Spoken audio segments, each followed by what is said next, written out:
Good morning, it's Sue here.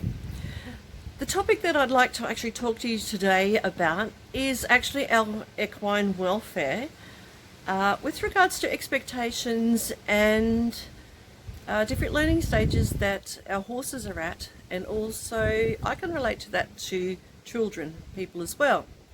So this morning I was actually going to come outside when I had a break and do some groundwork with Cozzy, because Cozzy is our 2-year-old colt. He's still learning the ropes and he is starting to understand my personal space and where he is to be with regards to that personal space, because we need to teach our horses that they don't actually have to walk right beside us and on top of us, because when he's fully grown and he's probably going to be closer to 17 hands than 16 hands, one day I'll explain that to you if you're not sure, and he will be close to 550 to 600 kilograms. Having one of those jump sideways and land on top of your foot is probably not the best idea. I can guarantee you that you'll get a couple of fractured bones in your foot. So I was thinking about going back to what I was talking about, the welfare of the horse. This morning I was going to do some training.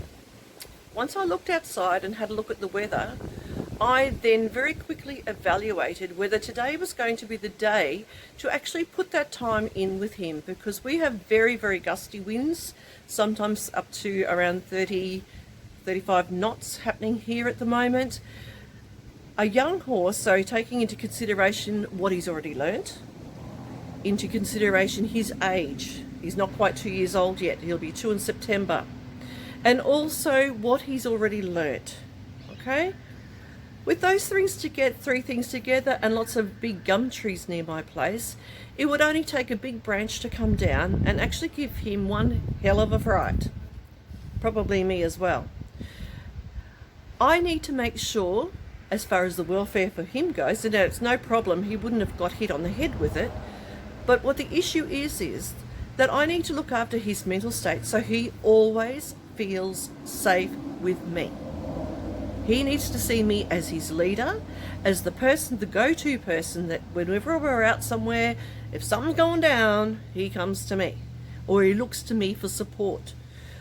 I need to make sure that during his training that his welfare is paramount.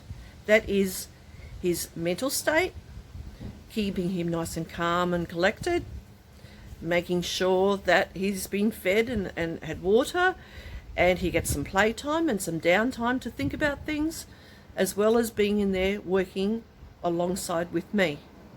It would be really unfair for him at this stage if I demanded that he did this or he did that, and then because the weather is in this really gusty state, and remembering that our horses are fight or flight animals, they're in the flight zone, all right, horses are flight animals. For example, a tiger is a fight animal, so is a dog. Horses being flight animals, then anything with their acute sense of hearing and their eyesight, anything that happens that is sudden is likely to impact on how they're going to react. And obviously the younger the horse, the more impact you're going to get. So therefore, with those things in mind, with my horse's welfare in mind, making sure that he needs to feel safe, he's just chilling out in his stable yard, in his stable today. The ground's still a bit wet. What do young boys do when they get out and it's wet and it's chilly and it may have been raining? They run around, because that is just what the X factor in boys does. So, safety first, let him have a nice calm day. I'll see what the weather's like tomorrow. If it's nice and chilled, we'll get back out and we'll do some training. But again, thinking about the welfare of the horse and setting up the opportunity so that when you are doing some training or we are working with our horses, that we're not asking them something that is far beyond the expectation of what they may be able to give you. Now, the same thing happens with your children. When you're asking things from your children, if you are getting angry, if you are starting to get frustrated because they just won't listen or they just haven't done the job, have you taken a moment to think that, A, are they capable of doing that job? Do they need your support to do the job and you could do it together? Does the job really need to happen straight away? Or could you negotiate a time or a different time of the day to get that job done? There are other ways we can go about getting the same effect or end result, but by using our life skills in a different way and in subtle ways sometimes, that just give you that end result without any of the stress. Makes it so much easier for everyone.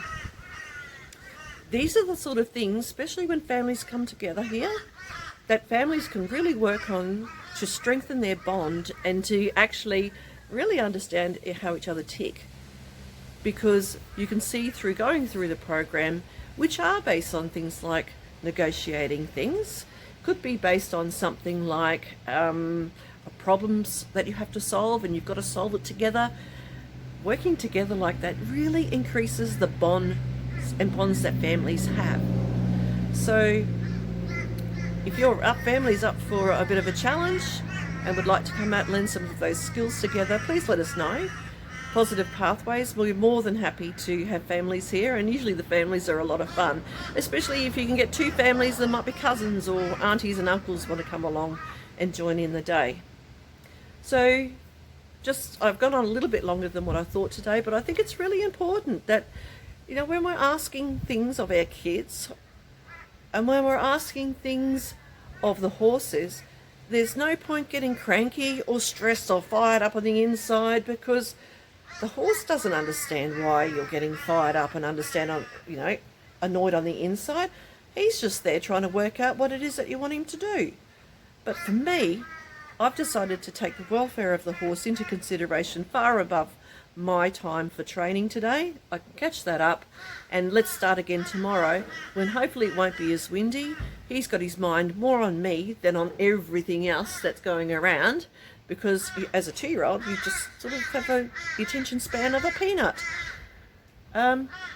If I was working with my older horse, 14-year-old, who's very highly educated, absolutely, buddy, you would be working and you would be on doing something, because you have learnt and you are a bit older, and again, the expectation for him much higher. I hope that explains some of the things to do with welfare of horses. It's not just the feeding, it's not just where you have them sheltered, it is not just the training you do with them. Welfare for the horse has a lot to do, just like us, with your head.